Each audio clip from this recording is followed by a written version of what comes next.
Hey everybody, Zeal Brothers here with another video, and this one in response to this NASA engineer who is seeking a second job. And a lot of people are saying, based off of that capitalism has failed.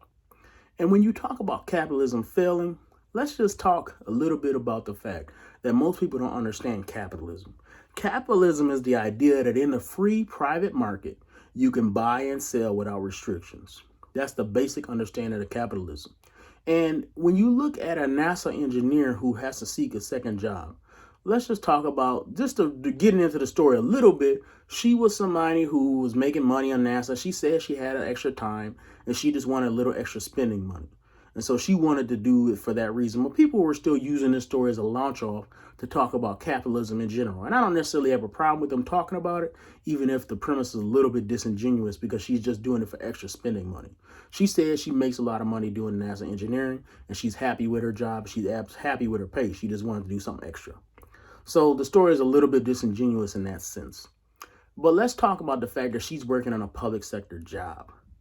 And so if you're going to use this story to criticize capitalism, you have to first acknowledge the fact that she's not working in the private sector. She's working in the public sector.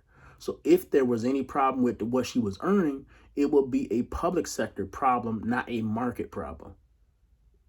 In other words, the public sector does not have the pressures of profits, does not have the pressure of competition as much as the private sector does. So if you go and you work, for example, you work for City Hall and you're a librarian, you can make a lot of money working for the city, being a librarian. But in the private sector, a librarian is not really worth much. Why? Because we don't really need libraries like that. Because we don't really need a place to hold books. That's not really profitable. So there's a big difference between private and public sector. But the second problem with his argument is the idea that we should value somebody's educational training the same way that they do. This is a problem with men and women. A lot of people will be mad and they'll look at somebody like a Kevin Samuels, or they'll look at people like Fresh and Fit. And what they'll do is they'll say, hey, I'm a woman, I got a college degree. Why don't men value that? Well, the free market means that you could value something however you want it. But other people also get to value what you have however they want it. And that's the market.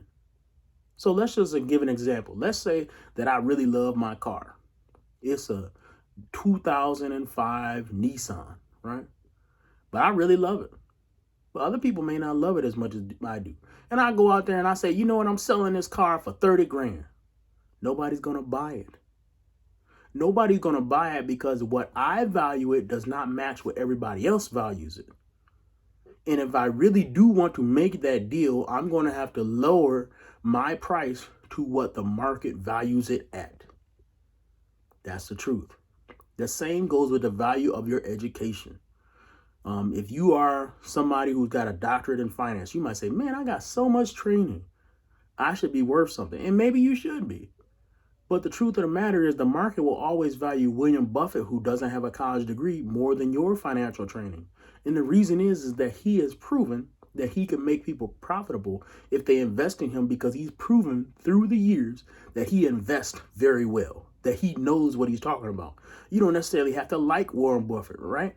So let's just talk about the fact that money doesn't really have that bias. That's why free markets are a better system against racism. They're better than socialism ever will be, because socialism makes choices, but free market capitalism does not. So you'll go to the market. Let's say you go to the market and you're a KKK member. You have no idea who made that bread.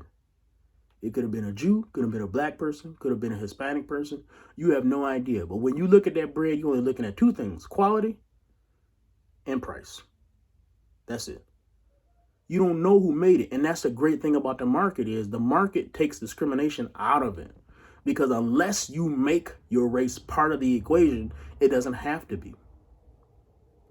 Oftentimes, if you really want to fight against racism, what you should do is you should create a system where people cannot look at race, but simply evaluate the product of what they're buying. And that would be a good solution, because then people will succeed based on their skill, not based on their cultural identity. That's something that economists have proven years after years. You look at somebody like Thomas Sowell, he has proven that so many different times. He is looking at things, and he's looked at society where there was strong racism, but how a minority that was discriminated against can still succeed if they're competitive in a free market system. The minute you start limiting the free market system by socialism, by communism, by any other ism, what you'll end up doing is you create situations where you can discriminate better. And you might say, well, what do you mean by that, Brian? Well, I'm glad you asked. The reason that you can discriminate more in a socialist system is because you have to choose winners and losers. So let's just give an example. Let's just say that you distribute 20% of everybody else's income. The government then has to choose how to distribute that. They're going to choose something. Now, you may say, well, they're always going to choose the poor. Yes, but then who gets the job to distribute that money? Well, that is itself going to be discriminatory. You may say, well, maybe they can do it where they get the test results.